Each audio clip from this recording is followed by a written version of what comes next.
ਬਹੁਤ ਹੀ ਸਤਿਕਾਰਯੋਗ ਗੁਰੂ ਰੂਪ ਗੁਰੂ ਸਾਰੇ ਖਾਲਸਾ ਜੀ। ਆਓ ਸਭ ਤੋਂ ਪਹਿਲਾਂ ਗੁਰਦੇਵ ਪਾਤਸ਼ਾਹ ਦੀ ਬਖਸ਼ਿਸ਼ ਮੁਕੱਦਸ ਫਤਿਹ ਬੁਲੰਦ ਕਰੀਏ। ਸਤਿਕਾਰ ਸਹਿਤ ਆਖਣਾ ਜੀ, ਵਾਹਿਗੁਰੂ ਜੀ ਕਾ ਖਾਲਸਾ, ਵਾਹਿਗੁਰੂ ਜੀ ਕੀ ਫਤਿਹ। ਜਿਸ ਤਰ੍ਹਾਂ ਕਿ ਪਿਛਲੇ ਵਿਖਿਆਨ ਦੇ ਵਿੱਚ ਦੀਵਾਲੀ ਦੇ ਬਾਰੇ ਤੁਹਾਡੇ ਨਾਲ ਕੁਝ ਵਿਚਾਰ ਸਾਂਝੇ ਕੀਤੇ ਸੀ ਕਿ ਕਿਸ ਤਰ੍ਹਾਂ ਦੇ ਨਾਲ ਭਾਈ ਸਾਹਿਬ ਭਾਈ ਗੁਰਦਾਸ ਦੀ ਪਾਵਨ ਰਚਨਾ ਜਿਹੜੀ ਪੜ੍ਹੀ ਜਾਂਦੀ ਹੈ, ਉਸ ਦੀ ਜਿਹੜੀ ਪੰਕਤੀ ਨੂੰ ਸਥਿਰ ਬਣਾ ਕੇ ਜਾਂ ਟੇਕ ਜਾਣ ਕੇ ਪੜ੍ਹਿਆ ਜਾਂਦਾ ਹੈ, ਉਹਦੇ ਵਿੱਚ ਤੇ ਸਮੁੱਚੀ ਵਾਰ ਦੇ ਭਾਵ ਅਰਥ ਦੇ ਵਿੱਚ ਬੜਾ ਅੰਤਰ ਹੈ। ਹੁਣ ਥੋੜ੍ਹੀ ਅਗਲੀ ਗੱਲ ਕਰਨ ਦਾ ਯਤਨ ਕਰਾਂਗੇ, ਕਿਉਂਕਿ ਅਕਸਰ ਬਹੁਤ ਸਾਰੇ ਧਰਮ ਆਪੋ ਆਪਣੇ ਧਰਮਾਂ ਦੀਆਂ ਸੰਸਥਾਵਾਂ ਦੇ ਵਿੱਚ ਜਾਂ ਖੋਜ ਕੇਂਦਰਾਂ ਦੇ ਵਿੱਚ ਆਪੋ ਆਪਣੇ ਧਰਮ ਦੇ ਬਾਰੇ ਬਹੁਤ ਸਾਰੀ ਖੋਜ ਕਰਦੇ ਨੇ। ਜਦੋਂ ਅਸੀਂ ਇਤਿਹਾਸ ਦੀ ਤੇ ਮਿਥਾਸ ਦੀ ਗੱਲ ਕਰਦੇ ਹਾਂ ਤਾਂ ਤਕਰੀਬਨ ਇੰਨਾ ਕੁ ਅੰਤਰ ਹੁੰਦਾ ਹੈ ਕਿ ਇਤਿਹਾਸ ਦਾ ਆਪਣੇ ਸਰੋਤਾਂ ਦੇ ਵਿੱਚ ਆਪਣਾ ਕਰੋਨੋਗ੍ਰਾਫਿਕ ਤਾਰੀਖਾਵਲੀ ਦਾ ਇੱਕ ਢਾਂਚਾ ਹੁੰਦਾ ਹੈ। ਜਿਸ ਤਰ੍ਹਾਂ ਅਸੀਂ ਸਿੱਖ ਇਤਿਹਾਸ ਦੀ ਗੱਲ ਕਰਦੇ ਹਾਂ ਤਾਂ ਸਾਨੂੰ ਗੁਰੂ ਨਾਨਕ ਸਾਹਿਬ ਤੋਂ ਲੈ ਕੇ ਹੁਣ ਤੱਕ ਦਾ ਪਤਾ ਹੈ ਕਿ ਕਿਹੜੀ ਤਾਰੀਖ ਨੂੰ ਕਿਹੜੇ ਸਮੇਂ ਕਿਹੜੀ ਘਟਨਾ ਜਿਹੜੀ ਵਾਪਰੀ। ਜਦੋਂ ਸਾਡੇ ਕੋਲ ਉਹਦਾ ਕਰੋਨੋਗ੍ਰਾਫਿਕ ਫੇਸ ਨਹੀਂ ਹੁੰਦਾ ਜਾਂ ਜਿਨ੍ਹਾਂ ਸਮਿਆਂ ਦੇ ਵਿੱਚ ਨਹੀਂ ਸੀ ਹੁੰਦਾ ਤਾਂ ਕਿਤੇ ਨਾ ਕਿਤੇ ਉਸ ਸਮੇਂ ਦੇ ਵਿੱਚ ਵਾਪਰੀਆਂ ਘਟਨਾਵਾਂ ਨੂੰ ਅਸੀਂ ਮਿਥਾਸ ਕਹਿੰਦੇ ਹਾਂ। ਔਰ ਇਹ ਹਰ ਧਰਮ ਦਾ ਅਧਿਕਾਰ ਹੈ ਕਿ ਉਹ ਆਪਣੇ ਧਰਮ ਦੇ ਉੱਪਰ ਖੋਜ ਕਰ ਸਕੇ। ਇਸੇ ਤਰ੍ਹਾਂ ਹੀ RSS ਦੇ ਵੱਲੋਂ ਜਾਂ ਸੰਘ ਦੇ ਵੱਲੋਂ ਉਹਨਾਂ ਦਾ ਇੱਕ ਵੱਖਰਾ ਵਿਭਾਗ ਹੈ ਰਾਸ਼ਟਰੀ ਸਵੈਮ ਸੇਵਕ ਸੰਘ ਦੇ ਅਧੀਨ, ਜਿਸ ਦਾ ਨਾਮ ਹੈ ਅਖਿਲ ਭਾਰਤੀ ਇਤਿਹਾਸ ਸੰਕਲਨ ਯੋਜਨਾ, ਕਿ ਆਪਣੇ ਇਤਿਹਾਸ ਨੂੰ ਰੀਰਾਈਟ ਕਰਨਾ। ਵੈਸੇ ਤਾਂ ਕਾਫੀ ਸਮਾਂ ਪਹਿਲਾਂ ਤਕਰੀਬਨ 2003 ਦੇ ਵਿੱਚ ਜਦੋਂ ਮੈਂ RSS ਦੇ ਬਾਰੇ ਦੱਬੇ ਰੋਸ ਜਾਗਿਓ ਕਿਤਾਬ ਨੂੰ ਲਿਖਿਆ ਜਾਂ RSS ਦੇ ਬਾਰੇ ਕੁਝ ਲੈਕਚਰ ਕੀਤੇ ਸੀ ਤਾਂ ਇਸ ਸਾਰੇ ਦੇ ਬਾਰੇ ਖੁਲਾਸੇ ਕੀਤੇ ਸੀ। ਤਕਰੀਬਨ ਕਹਿ ਸਕਦੇ ਹਾਂ ਕਿ 17-18 ਸਾਲ ਹੋ ਗਏ। ਤਾਂ ਉਸ ਸਮੇਂ ਸਾਡੇ ਸਿੱਖ ਵੀਰਾਂ ਦਾ ਪ੍ਰਤੀਕਰਮ ਤਕਰੀਬਨ ਇਹ ਹੁੰਦਾ ਸੀ ਕਿ ਸਿੱਖਾਂ ਨੂੰ ਤਾਂ ਭੜਕਾਇਆ ਜਾ ਰਿਹਾ ਹੈ, RSS ਨਾਂ ਦੀ ਜਥੇਬੰਦੀ ਕੁਝ ਇੰਜ ਨਹੀਂ ਕਰ ਰਹੀ, ਉਹਨਾਂ ਤੋਂ ਸਾਨੂੰ ਕੋਈ ਖਤਰਾ ਨਹੀਂ ਹੈ। ਖੈਰ, ਮੈਂ ਇਹ ਨਹੀਂ ਕਹਿੰਦਾ ਕਿ ਉਹਦੇ ਵਿੱਚ ਅਸੀਂ ਇੱਕ ਭੈ ਦੇ ਵਿੱਚ ਆ ਜਾਈਏ, ਇੱਕ ਡਰ ਦੇ ਵਿੱਚ ਆ ਜਾਈਏ, ਪਰ ਕਿਤੇ ਨਾ ਕਿਤੇ ਮੈਂ ਇਹ ਗੱਲ ਕਹਿਣ ਦਾ ਜਾਂ ਸਮਝਾਉਣ ਦਾ ਯਤਨ ਕਰਦਾ ਰਿਹਾ ਸੀ ਕਿ ਉਹਨਾਂ ਦੇ ਵੱਲੋਂ ਬੜਾ ਨਿੱਠ ਕੇ ਆਪਣੇ ਕਹਿ ਸਕਦੇ ਹੋ ਕਿ ਜਿਹੜੇ ਉਹਨਾਂ ਦੇ ਤਵਾਰੀਖ ਦੇ ਵਿੱਚ ਵਾਪਰੇ ਹੋਏ ਘਟਨਾਕ੍ਰਮ ਨੇ, ਉਹਨਾਂ ਦਾ ਜਿਹੜਾ ਇੱਕ ਬਹੁਤ ਵੱਡੇ ਪੱਧਰ ਦੇ ਉੱਪਰ ਅਧਿਐਨ ਹੋ ਰਿਹਾ। ਤਾਂ ਕਿਤੇ ਨਾ ਕਿਤੇ ਸਾਨੂੰ ਵੀ ਆਪਣੇ ਇਤਿਹਾਸਿਕ ਤੱਥਾਂ ਨੂੰ ਪੜਚੋਲ ਕੇ ਉਹਦਾ ਇੱਕ ਕਰੋਨੋਗ੍ਰਾਫਿਕ ਫੇਸ ਜਿਹੜਾ ਹੈ ਉਸ ਨੂੰ ਨਿਰਧਾਰਿਤ ਕਰਨ ਦੀ ਜ਼ਰੂਰਤ ਹੈ। ਸੋ ਉਹ ਨਿਰਧਾਰਿਤ ਕਰਨ ਦੀ ਜ਼ਰੂਰਤ ਕਿਉਂ ਹੈ? ਜਦੋਂ ਮੂਲ ਨਾਨਕਸ਼ਾਹੀ ਕੈਲੰਡਰ ਦੀ ਗੱਲ ਆਈ ਤਾਂ ਕੌਮ ਦੇ ਵਿੱਚ ਇੱਕ ਬਹੁਤ ਵੱਡਾ ਵਿਵਾਦ ਸੀ। ਕੁਛ ਵੀਰ ਜਿਹੜੇ ਸੀਗੇ ਉਹ ਮੂਲ ਨਾਨਕਸ਼ਾਹੀ ਕੈਲੰਡਰ ਨੂੰ ਨਹੀਂ ਮੰਨਣਾ ਚਾਹੁੰਦੇ, ਕੁਛ ਵੀਰ ਇਹਦੇ ਹੱਕ ਦੇ ਵਿੱਚ ਸੀ। ਸੋ ਕਾਰਨ ਇਹ ਸੀ ਕਿ ਦੋਹਾਂ ਧਿਰਾਂ ਦੇ ਵਿੱਚ ਜਿਹੜਾ ਸਿਰ ਜੋੜ ਕੇ ਸੀ ਉਹ ਕਿਤੇ ਨਾ ਕਿਤੇ ਇਤਿਹਾਸਿਕ ਘਟਨਾਵਾਂ ਦੇ ਤਾਰੀਖਾਵਲੀ ਦੇ ਉੱਪਰ ਕੋਈ ਵਧੀਆ ਚਰਚਾ ਨਾ ਹੋ ਸਕੀ। ਤਾਂ ਹੋਇਆ ਕਿ ਆ ਜਾ ਕੇ ਅਸੀਂ ਵੇਖਦੇ ਹਾਂ ਕਿ ਇਸ ਮੁੱਦੇ ਦੇ ਉੱਪਰ ਕੌਮ ਜਿਹੜੀ ਹੈ ਉਹ ਦੋ ਫਾੜ ਹੈ। ਸੋ ਇਹਨਾਂ ਕਾਰਨਾਂ ਨੂੰ ਸਮਝਣ ਦਾ ਯਤਨ ਕਰਨਾ ਪਵੇਗਾ ਕਿ ਜੇਕਰ ਮੈਂ ਤੁਹਾਨੂੰ ਇਤਿਹਾਸਕ ਇੱਕ ਹਵਾਲਾ ਦਿੰਦਾ ਜਾਂ ਕਹਿ ਸਕਦੇ ਹਾਂ ਕਿ ਜਿਸ ਨੂੰ ਅਸੀਂ ਮਿੱਥ ਕਹਿੰਦੇ ਸੀ, ਤਾਂ ਉਹਦੇ ਵਿੱਚ ਇੱਕ ਬੜਾ ਅਹਿਮ ਹਵਾਲਾ ਹੈ ਕਿ ਮੈਂ ਜਦੋਂ ਦੱਬੇ ਰੋਸ ਜਾਗਿਓ ਕਿਤਾਬ ਨੂੰ ਲਿਖਿਆ ਤਾਂ ਉਦੋਂ ਮੈਂ ਅਖਿਲ ਭਾਰਤੀ ਇਤਿਹਾਸ ਸੰਕਲਨ ਯੋਜਨਾ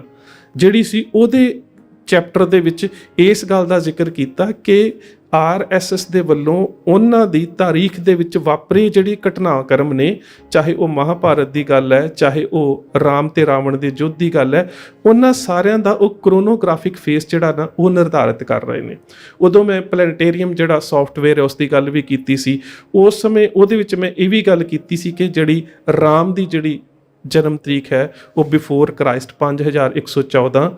BC 10 ਜਨਵਰੀ ਜਿਹੜੀ ਹੈ ਉਹ ਇੱਕ ਰਿਟਾਇਰਡ IRS ਆਫੀਸਰ ਸਰੋਜ ਬਾਲਾ ਸੀ, ਉਹਦੇ ਵੱਲੋਂ ਇੱਕ ਲੇਖ ਦੇ ਵਿੱਚ ਨਿਰਧਾਰਿਤ ਕੀਤੀ ਗਈ। ਉਹ ਲੇਖ ਬਕਾਇਦਾ ਸ਼ਾਇਦ ਟਾਈਮਸ ਆਫ ਇੰਡੀਆ ਦੇ ਵਿੱਚ ਛਪਿਆ ਸੀ, ਮੇਰੇ ਕੋਲ ਹੈ। ਸੋ ਮੇਰਾ ਕਹਿਣ ਤੋਂ ਭਾਵ ਇਹ ਸੀ ਕਿ ਜਦੋਂ ਬਾਕੀ ਕੌਮੇ ਤਾਂ ਆਪਣੇ ਕਿਸੇ ਵੀ ਤਾਰੀਖ ਦੇ ਤੱਥ ਨੂੰ ਕਰੋਨੋਗ੍ਰਾਫਿਕ ਫੇਸ ਦੇ ਵਿੱਚ ਘੜਨ ਦੀ, ਉਹਨੂੰ ਸਮਝਣ ਦੀ, ਖੋਜ ਕਰਨ ਦੀ ਜਾਂ ਆਪਣੀ ਆਉਣ ਵਾਲੀ ਪੀੜ੍ਹੀ ਨੂੰ ਸਮਝਾਉਣ ਦੇ ਵਾਸਤੇ ਇਸ ਤਰ੍ਹਾਂ ਦੇ ਯਤਨ ਕਰਦੇ ਨੇ, ਤਾਂ ਉਹਨਾਂ ਕੌਮਾਂ ਦੇ ਵਿੱਚ ਕਿਸੇ ਵੀ ਤਰ੍ਹਾਂ ਦਾ ਇਸ ਤਰ੍ਹਾਂ ਦਾ ਵਿਵਾਦ ਪੈਦਾ ਨਹੀਂ ਹੁੰਦਾ ਜਿਸ ਤਰ੍ਹਾਂ ਦਾ ਬਹੁਤ ਹੀ ਨੀਵੇਂ ਪੱਧਰ ਦਾ ਵਿਵਾਦ ਜਿਹੜਾ ਉਹ ਸਾਡੀ ਕੌਮ ਦੇ ਵਿੱਚ ਪੈਦਾ ਹੋ ਸਕਦਾ ਹੈ। ਵਿਵਾਦ ਦੇ ਵਿੱਚ ਦੋ ਧਿਰਾਂ ਹੁੰਦੀਆਂ ਨੇ, ਇੱਕ ਧਿਰ ਨਹੀਂ ਮੰਨਦੀ, ਇੱਕ ਧਿਰ ਮੰਨਦੀ ਹੈ, ਪਰ ਕਿਤੇ ਨਾ ਕਿਤੇ ਕੁਝ ਸਾਂਝੇ ਮੁੱਦਿਆਂ ਦੇ ਉੱਪਰ ਤਾਂ ਸਾਨੂੰ ਕਹਿ ਸਕਦੇ ਹਾਂ ਕਿ ਕਿਤੇ ਨਾ ਕਿਤੇ ਇੱਕ ਰਾਏ ਜਿਹੜੀ ਹੈ ਉਹ ਬਣਾਉਣੀ ਪਵੇਗੀ। ਹੁਣ ਜੇਕਰ ਤੁਸੀਂ ਸਾਰਿਆਂ ਦੇ ਕੋਲ ਅੱਜ ਕੱਲ੍ਹ ਸਮਾਰਟਫੋਨ ਨੇ, ਸਾਰਿਆਂ ਦੇ ਕੋਲ ਕੰਪਿਊਟਰ ਨੇ, ਲੈਪਟਾਪ ਨੇ,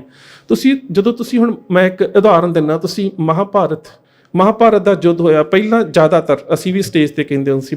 ਮਿੱਥ ਇਸ ਕਰਕੇ ਕਹਿੰਦੇ ਸੀ ਕਿਉਂਕਿ ਸਾਨੂੰ ਉਸ ਦੀ ਤਾਰੀਖਾਵਲੀ ਨਹੀਂ ਸੀ ਮਿਲਦੀ, ਕ੍ਰੋਨੋਗ੍ਰਾਫਿਕ ਫੇਸ ਨਹੀਂ ਸੀ ਉਸ ਦਾ ਮਿਲਦਾ। ਹੁਣ ਬਹੁਤ ਸਾਰੇ ਉਹਨਾਂ ਦੇ ਸਕਾਲਰ ਨੇ ਜਿਨ੍ਹਾਂ ਨੇ ਤਕਰੀਬਨ ਮਹਾਭਾਰਤ ਜਿਹੜੀ ਯੁੱਧ ਹੈ ਉਸ ਦੀ ਤਾਰੀਖ ਜਿਹੜੀ ਹੈ ਉਹਨੂੰ ਨਿਰਧਾਰਿਤ ਕਰਨਾ ਸ਼ੁਰੂ ਕਰ ਦਿੱਤਾ। ਬੇਸ਼ੱਕ ਕਿ ਅਜੇ ਇਸ ਤਾਰੀਖ ਦੇ ਬਾਰੇ ਇੱਕ ਰਾਏ ਨਹੀਂ ਬਣੀ, ਪਰ ਫਿਰ ਵੀ ਕੇ ਸਦਾਨੰਦ ਜਿਸ ਨੇ ਬਹੁਤ ਸਾਰੀਆਂ ਉਸ ਸਮੇਂ ਦੀਆਂ ਕਹਿ ਸਕਦੇ ਹੋ ਕਿ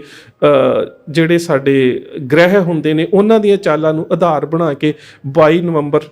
367 BC ਇਸ ਨੂੰ ਨਿਰਧਾਰਿਤ ਕੀਤਾ। ਇਸ ਤਰ੍ਹਾਂ ਉਹਨਾਂ ਦੇ ਕੁਝ ਵਿਦਵਾਨਾਂ ਦੇ ਵਿਚਾਰ ਹੋਰ ਵੀ ਨੇ, ਕਿਸੇ ਨੇ 1298 BC ਵੀ ਕਿਹਾ ਹੈ। ਸੋ ਵੱਖ-ਵੱਖ ਵਿਦਵਾਨਾਂ ਦੀ ਰਾਏ ਅਜੇ ਵੱਖ-ਵੱਖ ਹੈ, ਪਰ ਉਹ ਕੋਸ਼ਿਸ਼ ਕਰ ਰਹੇ ਨੇ ਕਿ ਇੱਕ ਮੰਚ ਦੇ ਉੱਪਰ ਇਸ ਸਿੱਟੇ ਦੇ ਉੱਪਰ ਪਹੁੰਚਿਆ ਜਾ ਸਕੇ ਕਿ ਇਹ ਜਿਹੜਾ ਯੁੱਧ ਸੀ ਕਦੋਂ ਹੋਇਆ। ਪਰ ਸਾਡੇ ਵਿੱਚ ਸਮੱਸਿਆ ਇਹ ਹੈ ਕਿ ਅਸੀਂ ਇੱਕ ਧਿਰ ਜੇਕਰ ਇਸ ਪਾਸੇ ਖੋਜ ਕਰਨਾ ਚਾਹੁੰਦੀ ਹੈ ਤਾਂ ਦੂਸਰੀ ਧਿਰ ਬੈਠ ਕੇ ਸੰਜੀਦਗੀ ਦੇ ਨਾਲ ਉਸ ਮਸਲੇ ਨੂੰ ਹੱਲ ਕਰਨ ਨੂੰ ਤਿਆਰ ਨਹੀਂ ਹੈਗੀ। ਤੇ ਦੂਸਰੀ ਗੱਲ, ਜਿਹੜੀ ਧਿਰ ਖੋਜ ਕਰਨਾ ਚਾਹੁੰਦੀ ਹੈ ਉਹ ਦੂਜੀ ਧਿਰ ਜਿਹੜੀ ਇਹਦਾ ਵਿਰੋਧ ਕਰਦੀ ਹੈ ਉਹਦੇ ਵੀ ਸਵਾਲਾਂ ਦੇ ਜਵਾਬ ਦੇਣ ਦੇ ਵਾਸਤੇ ਕਿਤੇ ਸਾਂਝਾ ਮੰਚ ਜਿਹੜਾ ਉਹਦੇ ਉੱਪਰ ਬੈਠ ਕੇ ਇਸ ਮਸਲੇ ਨੂੰ ਹੱਲ ਕਰਨ ਦੇ ਵਾਸਤੇ ਤਿਆਰ ਨਹੀਂ ਹੈਗੀ। ਹੁਣ ਅਗਲੀ ਗੱਲ ਅਸੀਂ ਕਰਦੇ ਹਾਂ ਜਿਹੜੀ ਮੈਂ ਪਿੱਛੇ ਵੀ ਇੱਕ ਵਾਰੀ ਇੱਕ ਲੈਕਚਰ ਦੇ ਵਿੱਚ ਸਾਂਝੀ ਕੀਤੀ ਸੀ ਕਿ ਅਕਸਰ ਅਸੀਂ ਗੁਰੂ ਹਰਗੋਬਿੰਦ ਸਾਹਿਬ ਦਾ ਗਵਾਲੀਅਰ ਦੇ ਕਿਲੇ ਦੇ ਵਿੱਚੋਂ ਰਾਜਿਆਂ ਨੂੰ ਰਿਹਾ ਕਰਾ ਕੇ ਲੈ ਕੇ ਆਉਣਾ। ਹੁਣ ਉਹਦੇ ਵਿੱਚ ਵੀ ਅਕਸਰ ਸਾਡੀ ਜ਼ੁਬਾਨ ਦੇ ਉੱਪਰ 52 ਰਾਜੇ ਜਿਹੜੇ ਨੇ ਉਹੀ ਨੇ, ਪਰ ਜਿਹੜੇ ਭੱਟਵਈ ਸਰੋਤ ਨੇ ਉਹਨਾਂ ਦੇ ਵਿੱਚ ਜਿਹੜੀ ਰਾਜਿਆਂ ਦੀ ਗਿਣਤੀ ਹੈ 100 ਤੋਂ ਉੱਪਰ ਬਣਦੀ ਹੈ। ਖੈਰ ਉਹ ਇੱਕ ਵੱਖਰਾ ਵਿਸ਼ਾ ਹੈ, ਪਰ ਇਹ ਵੀ ਕਿਤੇ ਨਾ ਕਿਤੇ ਸਾਨੂੰ ਇਸ ਤੱਥ ਦੇ ਉੱਪਰ ਪੜਚੋਲ ਤਾਂ ਕਰਨੀ ਪਵੇਗੀ। ਹੁਣ ਇਸੇ ਤਰ੍ਹਾਂ ਹੀ ਜਿਹੜਾ ਭਗਵਾਨ ਰਾਮ ਜਿਹੜਾ ਉਹਦੀ ਰਾਵਣ ਕਹਿ ਸਕਦੇ ਹੋ ਕਿ ਉਹਨੂੰ ਮਾਰਨ ਤੇ ਜੰਗ ਜਿੱਤਣ ਤੋਂ ਬਾਅਦ ਜਿਹੜੀ ਅਯੁੱਧਿਆ ਆਗਮਨ ਮਨਾਇਆ ਜਾਂਦਾ ਹੈ ਅਜੇ ਤੱਕ ਕੋਈ ਭਾਰਤ ਦੇਸ਼ ਦੇ ਵਿੱਚ, ਉਹ ਚੇਤਰ ਦੇ ਮਹੀਨੇ ਜਿਹੜਾ ਉਹ ਕਹਿ ਸਕਦੇ ਹੋ ਕਿ ਨਹੀਂ ਮਨਾਇਆ ਜਾਂਦਾ, ਉਹ ਕੱਤਕ ਦੇ ਵਿੱਚ ਮਨਾਇਆ ਜਾਂਦਾ ਹੈ। ਪਰ ਤਕਰੀਬਨ 1999 ਦੇ ਵਿੱਚ RSS ਦੀ ਇੱਕ ਜਿਹੜਾ ਖੋਜਕਾਰ ਸੀ ਬਾਲ ਕ੍ਰਿਸ਼ਨ ਵੈਦ, ਉਸ ਨੇ ਆਪਣੇ ਖੋਜ ਪੱਤਰ ਦੇ ਵਿੱਚ ਇਹ ਸ਼ਬਦ ਲਿਖੇ ਸੀ ਜਿਹੜੇ ਮੈਂ ਤੁਹਾਨੂੰ ਹੂਬਹੂ ਦੱਸ ਸਕਦਾ। ਉਸਨੇ ਕਿਹਾ ਸੀ ਕਿ ਪਤਾ ਨਹੀਂ ਭਗਵਾਨ ਰਾਮ ਦੇ ਬਨਵਾਸ ਪਿੱਛੋਂ ਅਯੁੱਧਿਆ ਵਾਪਸੀ ਦੇ ਨਾਲ ਇਸ ਦਾ ਸੰਬੰਧ ਕਦੋਂ ਜੋੜਿਆ ਗਿਆ। ਉਹ ਕਹਿੰਦਾ ਕਿ ਵਾਲਮੀਕੀ ਰਾਮਾਇਣ ਮਹਾਰਿਸ਼ੀ ਵਾਲਮੀਕ ਦੀ ਲਿਖੀ ਹੋਈ ਵਿੱਚ ਤਾਂ ਲਿਖਿਆ ਹੈ ਕਿ ਲੰਕਾ ਵਿਜੇ ਤੋਂ ਬਾਅਦ, ਲੰਕਾ ਨੂੰ ਜਿੱਤਣ ਤੋਂ ਬਾਅਦ ਭਗਵਾਨ ਰਾਮ ਚੇਤਰ ਦੇ ਮਹੀਨੇ ਵਿੱਚ ਅਯੁੱਧਿਆ ਪਹੁੰਚੇ ਤੇ ਰਾਵਣ ਨੂੰ ਮਾਰਨ ਤੋਂ ਬਾਅਦ ਸ਼੍ਰੀ ਰਾਮਚੰਦਰ ਅਯੁੱਧਿਆ ਪਰਤੇ ਤਾਂ ਰਸਤੇ ਦੇ ਵਿੱਚ ਰਿਸ਼ੀ ਭਾਰਦਵਾਜ ਦੇ ਆਸ਼ਰਮ ਰੁਕੇ ਤੇ ਇਸ ਦੇ ਬਾਬਤ ਜਾਂ ਇਸ ਦੇ ਹਵਾਲੇ ਵਜੋਂ ਉਸ ਨੇ ਮਹਾਰਿਸ਼ੀ ਵਾਲਮੀਕ ਦੀ ਰਾਮਾਇਣ ਦੇ ਵਿੱਚੋਂ ਇੱਕ ਹਵਾਲਾ ਵੀ ਦਿੱਤਾ ਹੋਇਆ। ਉਹਦੇ 'ਚ ਹੈ ਪੂਰਨ ਚਤੁਰਦੇਸ ਵਰਸੇ ਪੰਚਮਿਆ। ਉਹਦਾ ਕਹਿ ਸਕਦੇ ਹੋ ਕਿ ਜਿਹੜਾ ਬਣਦਾ ਹੈ ਕਿ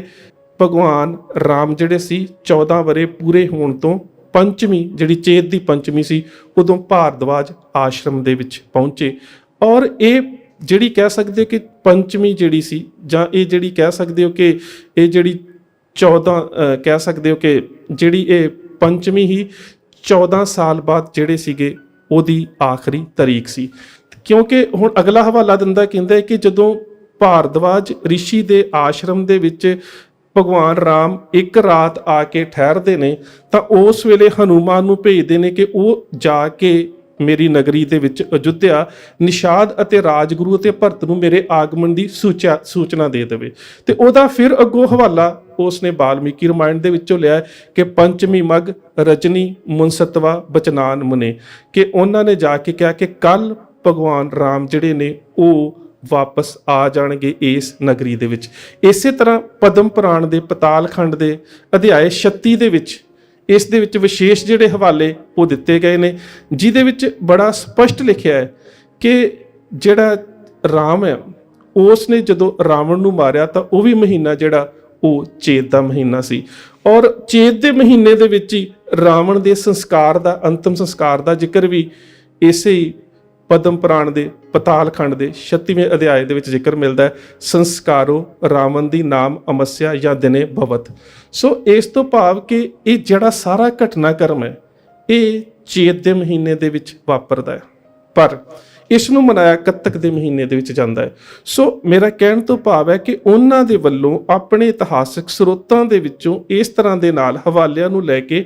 ਆਪਣੇ ਇਤਿਹਾਸ ਦੀਆਂ ਹੋਈਆਂ ਘਟਨਾਵਾਂ ਜਿਹੜੀਆਂ ਨੇ ਉਹਨਾਂ ਦੀ ਤਾਰੀਖਾਵਲੀ ਨੂੰ ਤੈਅ ਕੀਤਾ ਜਾ ਰਿਹਾ, ਔਰ ਬੜੀ ਚੰਗੀ ਗੱਲ ਹੈ। ਮੈਂ ਸੋਚਦਾ ਕਿ ਇੱਥੇ ਵਿਰੋਧਤਾ ਨਹੀਂ ਕਰਨੀ ਚਾਹੀਦੀ ਕਿਸੇ ਧਰਮ ਦੀ, ਕਿ ਠੀਕ ਹੈ ਉਹ ਆਪਣੇ ਇਤਿਹਾਸਕ ਸਰੋਤਾਂ ਦੇ ਵਿੱਚੋਂ ਆਪਣੇ ਇਤਿਹਾਸ ਦੇ ਵਿੱਚ ਸੋਧ ਕਰਨ ਤੇ ਆਪਣੀ ਅਗਲੀ ਪੀੜ੍ਹੀ ਨੂੰ ਦੱਸਣ ਦਾ ਅਧਿਕਾਰ ਰੱਖਦੇ ਨੇ। ਹੁਣ ਜਦੋਂ ਅਸੀਂ ਵੇਖਦੇ ਹਾਂ ਕਿ ਗੁਰੂ ਹਰਗੋਬਿੰਦ ਸਾਹਿਬ ਜਿਹੜੇ ਨੇ ਉਹ ਦੀਵਾਲੀ ਵਾਲੇ ਦਿਨ ਅੰਮ੍ਰਿਤਸਰ ਤਾਂ ਆਏ ਨਹੀਂ, ਪਰ ਇਹ ਜ਼ਰੂਰ ਹੈ ਕਿ ਜਦੋਂ ਗੁਰੂ ਹਰਗੋਬਿੰਦ ਸਾਹਿਬ ਗਵਾਲੀਅਰ ਦੇ ਕਿਲੇ ਦੇ ਵਿੱਚੋਂ ਰਿਹਾ ਹੁੰਦੇ ਨੇ ਤਾਂ ਉਸ ਦਾ ਜ਼ਿਕਰ ਜਿਹੜਾ ਹੈ ਉਹ ਜ਼ਰੂਰ ਸਾਨੂੰ ਮਿਲ ਜਾਂਦਾ ਹੈ ਕਿ ਜਦੋਂ ਗੁਰੂ ਸਾਹਿਬ ਗਵਾਲੀਅਰ ਦੇ ਕਿਲੇ ਦੇ ਵਿੱਚੋਂ ਰਿਹਾ ਹੁੰਦੇ ਨੇ ਤਾਂ ਉਹ ਨਾਇਕ ਹਰੀ ਰਾਮ ਦੇ ਘਰ ਆਉਂਦੇ ਨੇ। ਜਿਹੜੀ ਭੱਟਵਈ ਜਦੋਂ ਬੰਸੀਆਂ ਬੜਤੀਆਂ ਕੀ ਹੈ, ਇਹਦੇ ਵਿੱਚ ਇਸ ਦਾ ਜ਼ਿਕਰ ਮਿਲਦਾ ਹੈ ਕਿ ਗੁਰੂ ਸਾਹਿਬ ਜਿਸ ਵੇਲੇ ਰਿਹਾ ਹੁੰਦੇ ਨੇ ਗਵਾਲੀਅਰ ਦੇ ਕਿਲੇ ਦੇ ਵਿੱਚੋਂ, ਤੇ ਉੱਥੋਂ ਰਿਹਾ ਹੋਣ ਤੋਂ ਬਾਅਦ ਗੁਰੂ ਸਾਹਿਬ ਜਿਹੜੇ ਨੇ ਉਹ ਆਉਂਦੇ ਨੇ ਜਿਹੜਾ ਗਵਾਲੀਅਰ ਦੇ ਕਿਲੇ ਦਾ ਦਰੋਗਾ ਹੈ, ਤੇ ਜਦੋਂ ਉਹਦੇ ਘਰ ਆਉਂਦੇ ਨੇ ਤਾਂ ਉਸ ਸਮੇਂ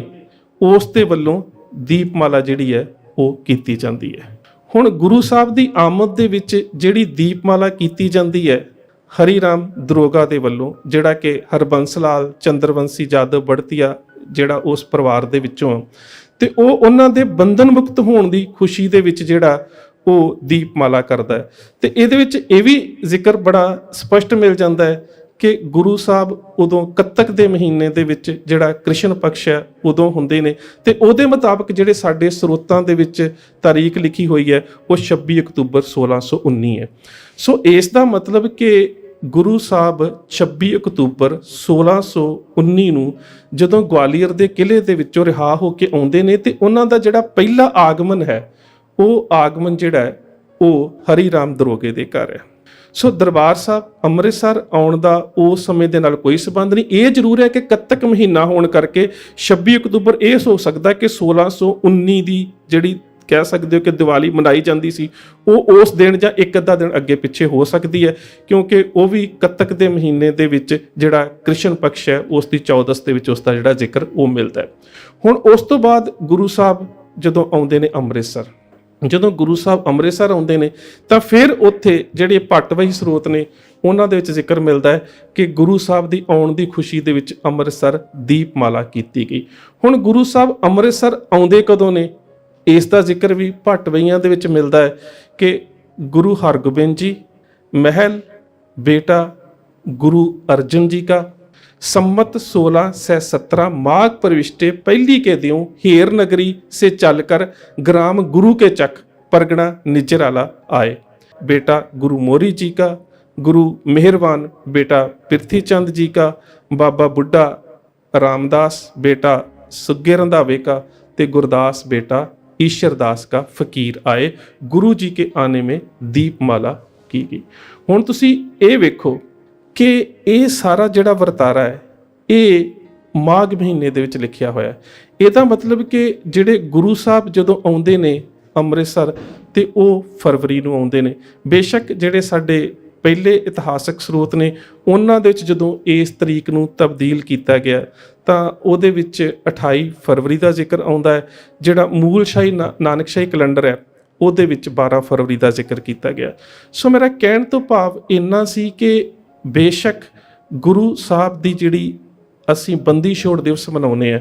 ਉਹ ਗੁਰੂ ਸਾਹਿਬ ਦੇ ਅੰਮ੍ਰਿਤਸਰ ਜਾਂ ਦਰਬਾਰ ਸਾਹਿਬ ਆਮਦ ਦਾ ਨਹੀਂ ਹੈ, ਬਲਕਿ ਉਹ ਗਵਾਲੀਅਰ ਦੇ ਕਿਲੇ ਤੋਂ ਛੁੱਟਣ ਦਾ ਹੈ। ਔਰ ਇਹਦੇ ਵਿੱਚ ਵੀ ਜਿਸ ਤਰ੍ਹਾਂ ਦੇ ਨਾਲ ਤਰੀਕਾਂ ਦਾ ਇੱਕ ਭੰਬਲ ਭੂਸਾ ਬਣਿਆ ਹੋਇਆ ਹੈ ਜਾਂ ਇਸ ਸਾਰੇ ਤਿਉਹਾਰ ਦੇ ਬਾਰੇ ਜਿਸ ਤਰ੍ਹਾਂ ਦੇ ਨਾਲ ਵੱਖ-ਵੱਖ ਹਰ ਸਾਲ ਵਿਚਾਰ ਪੇਸ਼ ਹੋ ਜਾਂਦੇ ਨੇ, ਇਹਦੇ ਉੱਪਰ ਵੀ ਕਿਤੇ ਨਾ ਕਿਤੇ ਜਿਹੜੀਆਂ ਸਾਡੀਆਂ ਮੋਢੀ ਸੰਸਥਾਵਾਂ ਨੇ, ਚਾਹੇ ਸ਼੍ਰੋਮਣੀ ਗੁਰਦੁਆਰਾ ਪ੍ਰਬੰਧਕ ਕਮੇਟੀ ਹੈ, ਸੰਪਰਦਾਵਾਂ, ਇਹਨਾਂ ਸਾਰਿਆਂ ਨੂੰ ਬੈਠ ਕੇ ਕਿਤੇ ਨਾ ਕਿਤੇ ਇਤਿਹਾਸਕ ਸਰੋਤਾਂ ਦੇ ਵਿੱਚੋਂ ਇੱਕ ਤਾਰੀਖ ਜਾਂ ਕਹਿ ਸਕਦੇ ਹਾਂ ਕਿ ਘਟਨਾਵਾਂ ਨੂੰ ਲੜੀਵਾਰ ਕਰਕੇ ਨਿਰਧਾਰਿਤ ਤਾਂ ਕਰਨਾ ਪਵੇਗਾ ਕਿ ਸਾਡੀ ਜਿਹੜੀ ਆਉਣ ਵਾਲੀ ਪੀੜ੍ਹੀ ਹੈ ਉਸ ਨੂੰ ਕਿਸੇ ਤਰੀਕੇ ਦੇ ਨਾਲ ਕੋਈ ਕਹਿ ਸਕਦੇ ਹੋ ਕਿ ਭੁਲੇਖਾ ਜਿਹੜਾ ਉਹ ਨਾ ਰਹਿ ਸਕੇ। ਮੈਂ ਭੁਲੇਖੇ ਦੀ ਇਸ ਗੱਲ ਕੀਤੀ ਹੈ ਕਿ ਮੂਲ ਨਾਨਕਸ਼ਾਹੀ ਕੈਲੰਡਰ ਦੇ ਵਿੱਚ ਲਿਖਿਆ ਹੈ ਕਿ ਬੰਦੀ ਛੋੜ ਦਿਵਸ 12 ਫਰਵਰੀ। ਹੁਣ 12 ਫਰਵਰੀ ਬੰਦੀ ਛੋੜ ਦਿਵਸ ਨਹੀਂ ਬਣਦਾ। ਬੰਦੀ ਛੋੜ ਦਿਵਸ ਤਾਂ ਉਹ ਬਣਦਾ ਹੈ ਜਿਸ ਦਿਨ ਗੁਰੂ ਸਾਹਿਬ ਨੇ ਬੰਦੀ ਜਿਹੜੇ ਸੀ ਉਹ ਛੁਡਵਾਏ। ਇਹ ਤਾਂ ਅੰਮ੍ਰਿਤਸਰ ਆਗਮਨ ਹੈ ਕਿ ਜਦੋਂ ਗੁਰੂ ਸਾਹਿਬ ਦੇ ਅੰਮ੍ਰਿਤਸਰ ਆਗਮਨ ਦੀ ਖੁਸ਼ੀ ਦੇ ਵਿੱਚ ਦੀਪਮਾਲਾ ਕੀਤੀ ਗਈ। ਸੋ ਕਿਤੇ ਨਾ ਕਿਤੇ ਮੇਰੇ ਖਿਆਲ ਦੇ ਨਾਲ ਜਿੰਨੇ ਵੀ ਇਤਿਹਾਸ ਦੇ ਨਾਲ ਸੰਬੰਧ ਰੱਖਣ ਵਾਲੇ ਵੀਰ ਨੇ, ਇਹਨਾਂ ਸਾਰਿਆਂ ਨੂੰ ਕਿਤੇ ਨਾ ਕਿਤੇ ਬੈਠ ਕੇ ਇਕੱਤਰ ਹੋ ਕੇ ਘਾਟ ਵਾਦ